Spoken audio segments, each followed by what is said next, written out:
Hey, this is Warren Bird, Research Director, Leadership Network, with the privilege of talking to a longtime friend, Charles Arnn, who is Professor of Outreach at Wesley Seminary in Indiana, and although you live in California, long-distance things these days, and author of several books, including what I think is your best one. That's what we're going to talk about today, what every pastor needs and should know. So welcome, and tell me just a bit about why you wrote this book. Well, thank you, Warren. Compliments from you are especially meaningful, and so I appreciate that. I have spent the last 30 years probably in the field of church health, church growth, congregational vitality, and writing and reading and trying to learn and share. And I guess that book that you just held up there is the accumulation of as much as I know. I don't know what my next book will be. I'm done, but maybe not. The effort is to look at a shotgun of all the things that pastors, all the balls they have to keep in the air, and try to help them keep more in the air that are effective in terms of effective ministry and leadership. Well, I dog-eared a whole bunch of the pages. You can see this because you give a principle, and then you talk about, okay, what you can do exactly for that. So give higher follow-up priority to second-time guests than to first-time guests. And first is a thought that most of us go, oh, I didn't think of that. And then you explain why, and then you explain how to do it.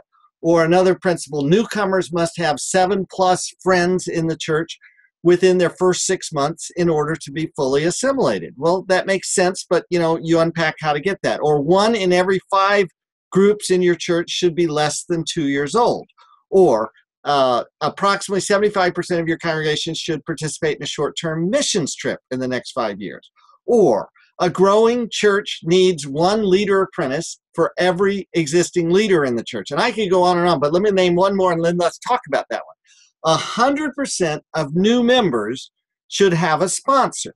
So you not only talk about the why, but the how you do it. So unpack that a bit, because every church struggles with assimilation, connecting newcomers into the life of the church.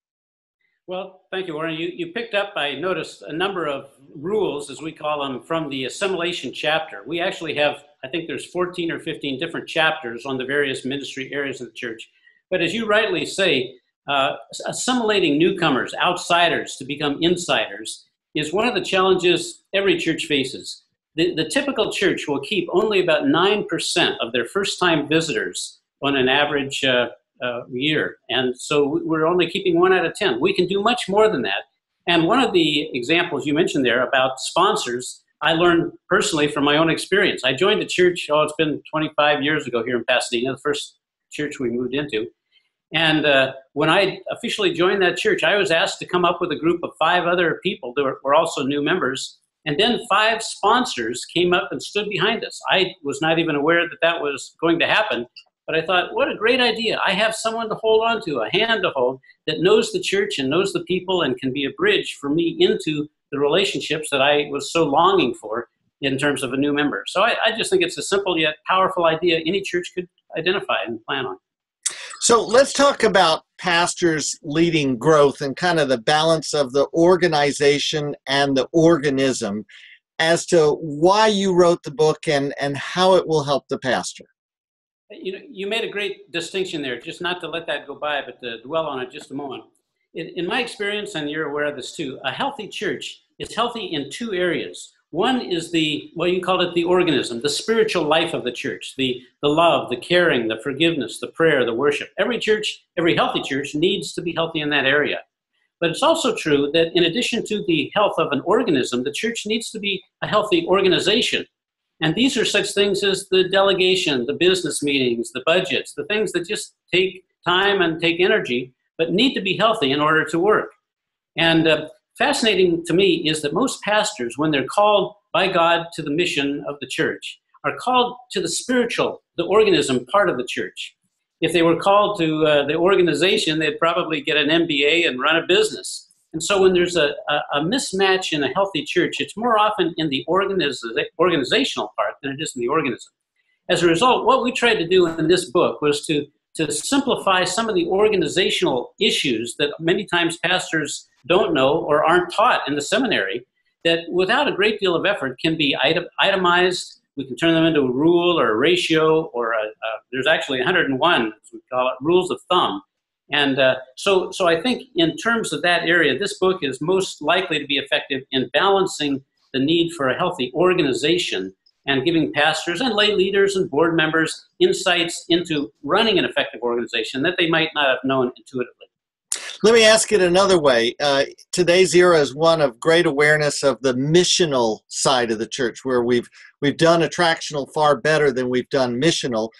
Is it a both and that this book speaks to missional as well as attractional? How does it help people on either side of the learning curve? One of the things I get a knee-jerk reaction about is even creating a dichotomy between missional and attractional. I'm not so sure there is one end of the continuum is missional and the other end is attractional. I think it's much more of a both and. And a healthy church is both. A healthy church is certainly missional. Christ said, go and make disciples. That's missional if I ever heard it. But he also said, make disciples, which means bringing people back into the body of Christ as active members who are growing in their faith and reproducing themselves. And so it's a healthy balance of being out there, but also having a place where they can come to. And to answer your question, then, I guess that book, from my point of view, is both and. It's both missional because it's designed to be outreach oriented, and yet it's attractional in that it's designed to be assimilation, connectional, and building a healthy body within the church. So you've got 101 rules in what every pastor should know. Tell me how the book is being used. Give me a couple of examples. Well, my friend and co-author Gary McIntosh and I wrote the book primarily for pastors and church leaders. Pastors initially, and eventually associate pastors, staff, and eventually board members. I had a pastor just the other day tell me that he's taken the book and basically torn it apart because it's broken into 14 different sections. There's a section, for example, on Christian education. He said, I tore out the Christian education section, gave it to my director of Christian ed, and said, go through these things with your board and committees and see how we measure up, what we could do differently. He said, I took out the worship section, gave it to the worship team. I took out the visitor section, gave it to the newcomer assimilation team. And he said, the only chapters I had left were the appendix. And so that was, I guess, a compliment. Also had a district executive back in New York tell me that he's been going through this book with his pastors, one chapter at a time. They meet monthly, and their assignment is to read the next chapter and come back and do some of the homework in terms of their own church and how their church measures up with the ratios and the rules. And then they talk about it, and he told me it's been a great focus of conversation on important things that help the church be healthy and reach people. So it was nice.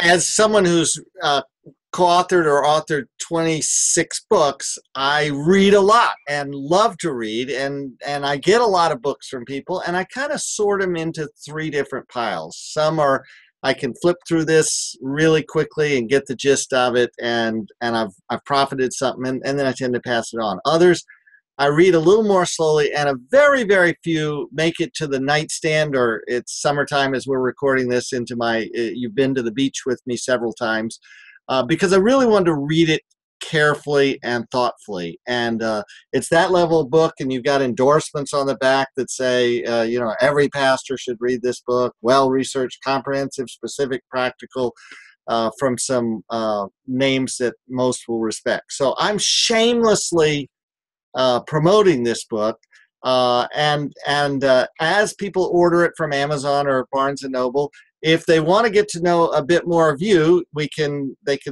go to your Professor of Outreach hat. I think you're wesleyconnectonline.com, and then you look up for blogs and other things, searching by the name Charles Arnn.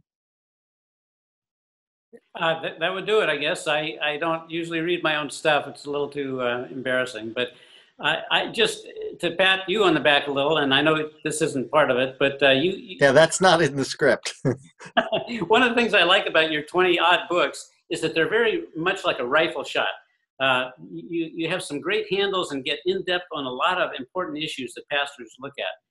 This book that Gary and I tried to write is more of a shotgun. We cover the waterfront with a lot of different areas, and my guess is that with 26 books that you've written, you've probably unpacked a lot of the things we've just touched the surface on in our book. So get the Arn, and we need to do a book together sometime. Be a dictionary. Well, what every pastor should know, I learned a lot from, and I really appreciate you writing it, and I am hoping that others will find the same benefit from it. Thank you, my friend.